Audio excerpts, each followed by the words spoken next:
doon expliqué sànq mais sorti Ousmane Sonko bi par rapport ak lu jëm ci wàllum souveraineté énergétique bi nan nga ko gisee ak boo amee tamit seetlu ci li weesu lan moo si également sa jàngat. En fait damay def recul déjà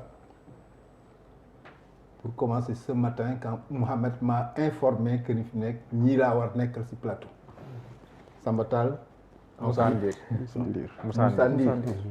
Moussa Ndir mais waxuloo Moussa Ndir da nga ni fi nekk le chargé des xam lan technique je lui ai dit daal ni ko fi nekk ça va être très technique tey jii et dama koy conforter nii j'ai du plaisir à les écouter parce que dafay conforter benn au moins une première certitude je n'ai pas tous les talents et je ne peux pas être sur tous les fronts il arrive que fi nekk ay zone ay domaines effectivement échappé ma parce que fi nekk on ne peut pas tout connaître D'accord. La deuxième chose moo di fi nekk c'est tellement vrai avec les deux prises de parole là très pédagogique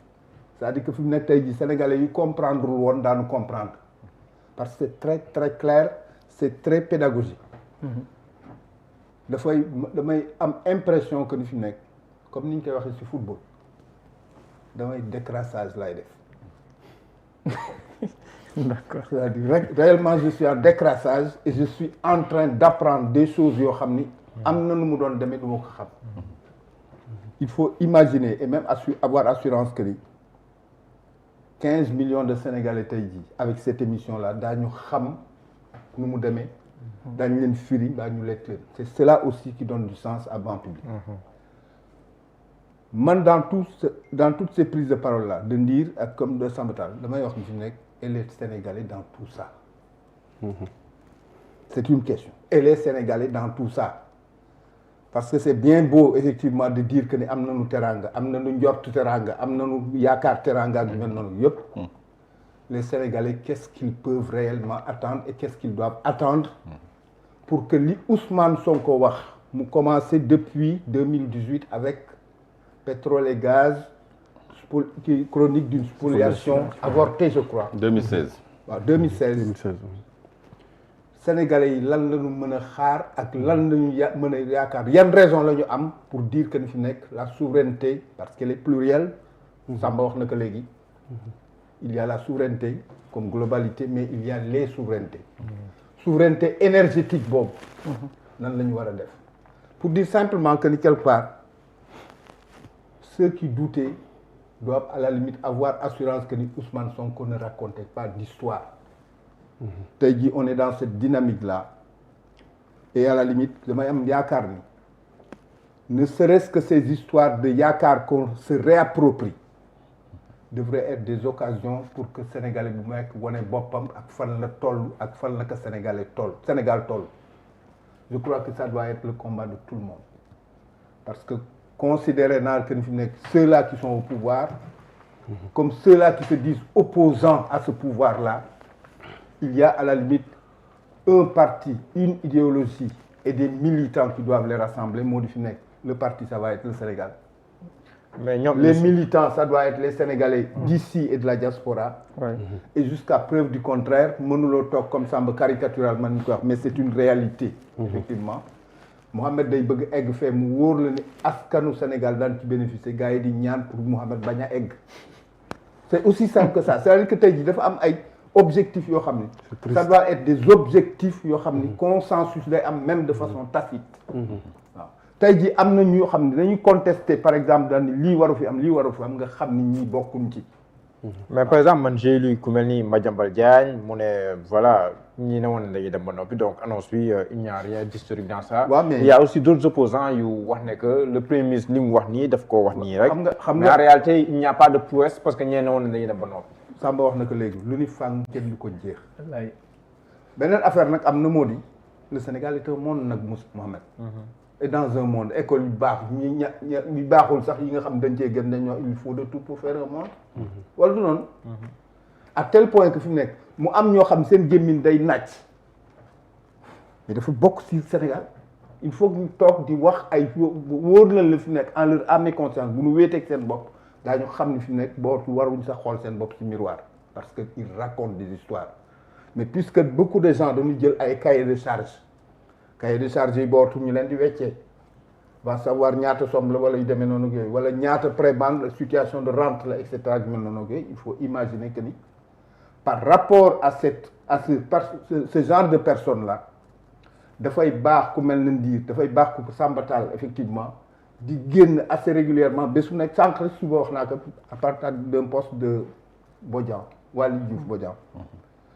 il faudrait que mun bañ a yem ci ay prises de parole mais que ça soit des prises de parole même en boucle s'il le faut parce que fi nekk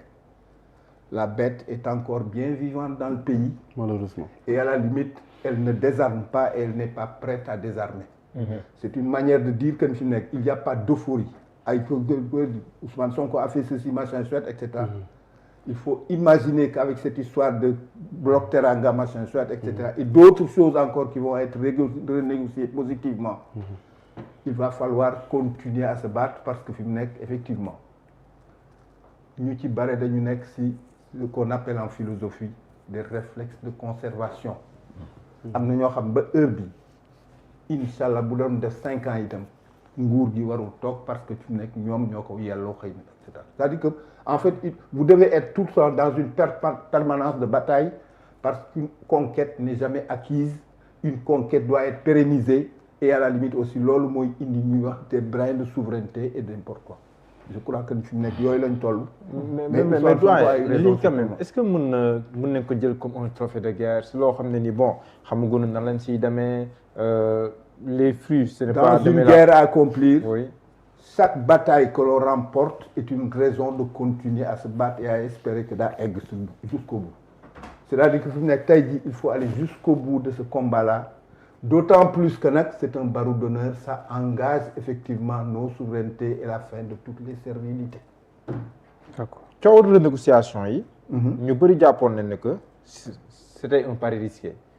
ñii di wax yi loo xam ne ni peut-être après mën nañu indi ay pénalités au plan pénal ak yooyu noonu ñenn ñi sax jàpp ne ay contrats yu mu signé ba pare ñëwaat si dafay jafe ñu bëri jàppoon c'était de l'utopie mais avec li ñuy gis nii ndax yow am nga yaakaar pour la suite. dama ci am yaakaar effectivement. yaa ngi koy gis di ko dund nga naan est-ce que am naa ci yaakaar. Non, mais il a bien raison de poser cette question parce que quelque part nous ne sommes pas tous des gens à la limite subtils d'esprit am na ñoo xam ne il faut leur faire des dessins. Mais dañ bokk ci société. Il a raison de poser cette question pour dire simplement que ni quand Ousmane Sonko parlait de revoir les contrats. Oui. Les gens en ont douté, on l'a pris pour un imposteur, pour quelqu'un qui racontait des histoires, pour un imprécateur et n'importe quoi. Le résultat des courses, il était constant dans une vision. Waxuñu dañuy casser ay contrats pour joxe Massamba ak Mademba, on est dans des postures gagnant-gagnant. Tey jii posture yooyu la ñu nekk. Et tey jii utopie yooyu encore que fi nekk président Wade bu fi toogoon dafay wax ni c'est des utopies que naissent réellement les choses yi nga xam ne moom la ñuy vivre wala war leen nekk des choses habitables. Tey jii Felwine Sarr bu fi toogoon itam dana wax ni avec Afrotopia tout part d'utopie. Il faut avoir lan mooy vision. Les visions c'est d'abord des rêves grandioses quelquefois même des folies de la folie de grandeur et de la mégalomanie. Yooyu yëpp dañ ko attribué woon Ousmane Sonko non waa ji il est mégalomane les machins chouettes et cetera. Tey jii on est sur ce chemin-là et qui va faire de sorte qu'on relève tous les défis. Man dama doutéwul benn yoon mais encore faudrait-il que les Sénégalais fassent bloc. Et à la limite partent aussi avec benn principe bu leer comme Mao Tse-tung ni mu waxoon. Quand il a pris le pouvoir engagé wu par Chine Vision ou Sénégal Vision comme on dit aujourd'hui 2050. Il les a appelés à une chose très claire mais c'était la vérité qu'il fallait dire. Ousmane Sonko lu tax muy gagné ba léegi fenagul. Et il raconte pas d'histoire. C'est ça aussi moo doy waar. Mao deful leen je vous appelle à 100 ans de souffrance pour 1000 ans de bonheur. Il fallait choisir. Tey jii nga mën a accepter 65 ans de désordre mu nekk 5 républiques xaw ma 4. nga génne ci sax bu Senghor génne ci bu Abdou Diouf mais considéré bu Wade ak bu Macky 24 ans la c'est 24 ans de désordre qu'on veut régler en 700 jours c'est pas possible c'est-à-dire que fi nekk il faut que tous ceux-là yi nga xam ni du Pastef moo jiitu mais Sénégal a jiitu. ba pare ñu nekk Pastef. comprendre que ni fi nekk ce n'est pas la bataille du Pastef c'est la bataille d'un Sénégal que nous devons préparer pour nos enfants et les enfants de nos enfants et les enfants et les petits-enfants de nos enfants c'est-à-dire que loolu mooy wax ji en fait je crois que ni c'est un challenge boo xam ne il faut que tous les Sénégalais comprennent et fassent comprendre à Ousmane Sonko et à ceux-là tous qui se réclament de ce patriotisme et de ces impératifs de souveraineté que ni Ousmane Sonko n'a pas le monopole du patriotisme sénégalais ñoom ñëpp si la ñu bokk ànd ak moom en bloc et puis jusqu'à preuve du contraire au soir où réellement ces choses-là seront accomplies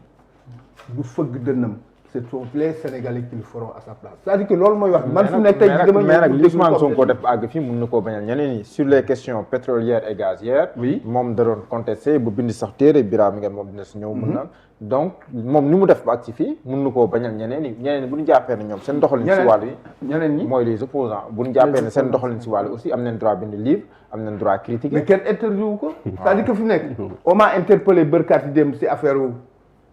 la fameuse journée du livre et du droit d'auteur. J'en ai donné mon avis, etc. Mais comme je disais, le constat que j'ai fait, moo di, on ne fait pas forcément maintenant dans la littérature. Tout le monde écrit. Et singulièrement les politiques, toi tu me donnes un livre. Wow. Singulièrement les politiques, et jusqu'à preuve du contraire, c'est déjà pour montrer leur ligne, leur vision, et à la limite aussi les partager. Pour dire simplement que on est encore dans un pays où on n'a pas encore interdit à quelqu'un de prendre la plume ou de la casser. Tout le monde peut écrire, mais encore faudrait-il savoir yan thèse ngay teg, parce qu'en fait il y a des gens qui sont au balcon comme ñoom Biraye ay antithèse lañ teg waaw surtout bu nekk au niveau du premier ministre moom antithèse dafay bari lool. parce qu'il est devenu un personnage et un sujet et un objet. d'accord alors Birame waaw Babou dama la Birame mais bëggoon naa tam mu ñëw si téere livre bi laa bëgg mu taxaw seetlu kay lu yaatu est-ce que réellement li nga gis ci livre bi comme contenu méngoo naag li Ousmane Sonko annoncé démb. en fait xam nga dañu ñëw ci historique bi ci début émission bi Omar ñëw ci Moussa ñëw ci sama grand Samba Tall Sarr ñëw ci donc